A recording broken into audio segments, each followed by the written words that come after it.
Every month you spend in the wrong dynamic with your teenager is a month they practice keeping you out. And once that becomes a habit, it's very hard to reverse. If you're parenting a teenager and you feel like you're slowly getting shut out, or if you're still in the elementary years, but you can see adolescence coming and you want to build the relationship now, this video is for you. Because the teenage years are not the years you double down on authority. They're not the years you tighten the rules and wait for this phase to pass. They are the years your parenting strategy has to fundamentally change. And the parents who don't make that shift end up with teenagers who stop talking to them, hide their real lives, and make the biggest decisions without their parents' input. After working with hundreds of families through the teenage years as a clinical psychologist, I've identified 3 critical things that keep the relationship strong enough that your teenager will still come to you when it matters most. By the end of this video, I'm going to share the specific shift that changes your role from authority figure to the consultant your teenager actually wants to hear from. Critical thing number 1 is what I call being the safe landing place.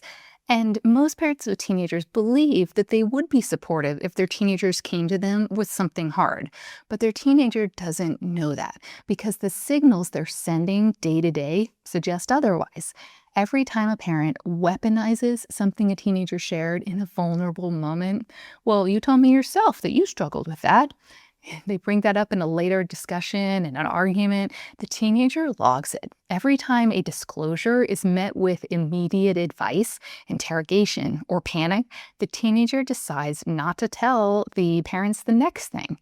Every time the reaction to a mistake is louder than the curiosity about what happened, the teenager learns the cost of honesty is too high. The parent whose teenager says, "I can tell my mom anything," or "I can actually talk to my dad," is not lucky. They have been deliberate. Over years, they have made it unmistakably clear that they are a no judgment zone. That information shared in trust will not be used against their teen in the next argument, that they would rather hear the hard thing than not hear it at all. And here's why that matters practically.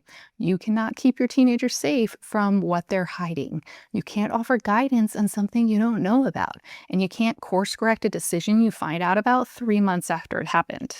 The teenager who tells you that they tried drinking at a party before you found out from another parent did that because they knew you'd rather know than not. That trust took years to build, and it starts now with how you respond to the small things.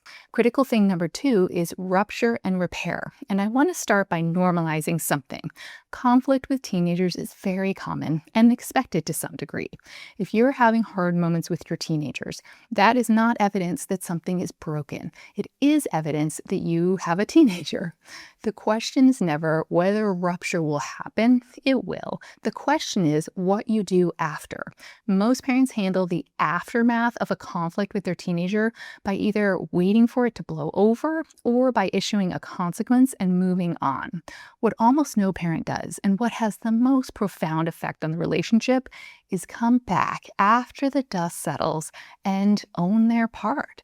What that looks like. An hour after the blow-up about curfew, the parent goes to their teenager's room, knocks, sits down, and says, "I didn't handle that well. I was frustrating and then I snapped, and that wasn't fair to you.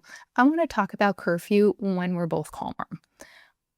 Watch what happens. Most teenagers, even the most defended, most shut down teenagers, visibly soften because nobody ever does this. Most adults in their life never model accountability after losing their cool.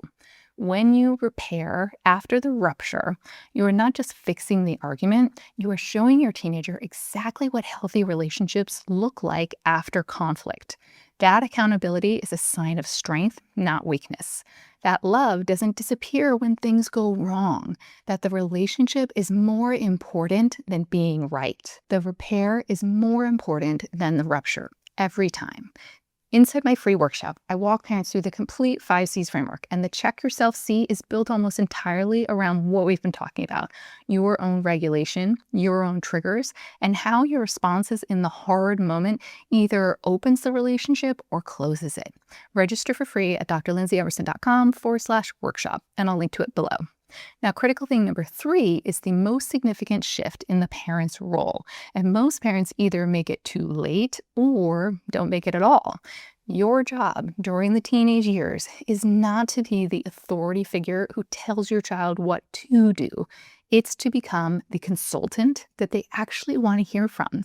That shift doesn't happen all at once. It's a gradual handover, giving your teenager more autonomy in lower stakes situations first so they can practice decision making before the stakes get high. When they want to choose their own electives, let them and ask what drew them to that choice. When they make a mistake with time management, don't rescue them. Ask what they'd do differently. When they're in a conflict with a friend, resist the urge to solve it and ask what they think they should do. Each time that you hold back the answer and ask the question instead, you are doing 2 things. First, you're building their decision-making muscle, the skill that they will need at 18, 22, 30, when you're not always there. Second, you are positioning yourself as someone whose input they seek out rather than someone whose authority they avoid. The consultant your teenager wants to hear from is someone who respects their growing judgment, gives their honest perspective without demanding it be followed, and is still there without conditions when the decision doesn't go well. A teenager who has been practicing autonomy in small decisions is not blindsided by independence at 18. They arrive there having already built the muscle, having already made mistakes in an environment where they were caught, and knowing exactly who to call when things go sideways. And I mean caught as in supported, not caught as in I caught you. You're not losing your child, you're evolving your role. Now, if your teenager already feels distant, if the door is already more closed than you'd like, I want you to hear this. It is not too late to change the dynamic. Teenagers are remarkably responsive to a parent who shows up differently. One genuine repair conversation, one question asked with real curiosity instead of judgment, one moment of being a safe landing place instead of the interrogator. It starts there. You can start today. And here's what you're building towards. In the first few weeks of consistent repair and consultant mode conversations, parents tell me their teenagers start lingering a little longer after the hard conversation ends, not leaving immediately.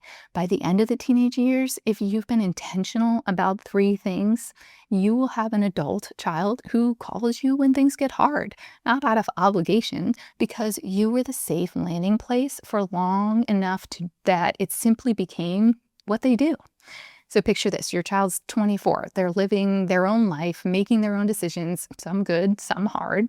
And when something big happens, when they're scared or confused or at a crossroads, the first call is going to be to you, not out of obligation, not because they don't have other options, but because you have been the safe landing place for so long that it simply feels like what they do when things get real. That's what the teenage years are building towards, not a teenager who obeys, an adult who comes back, who trusts you with the real version of their life, the one that they don't post about, the one that keeps them up at night.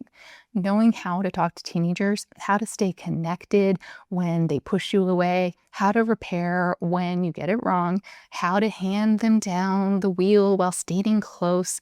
That's what you're building right now.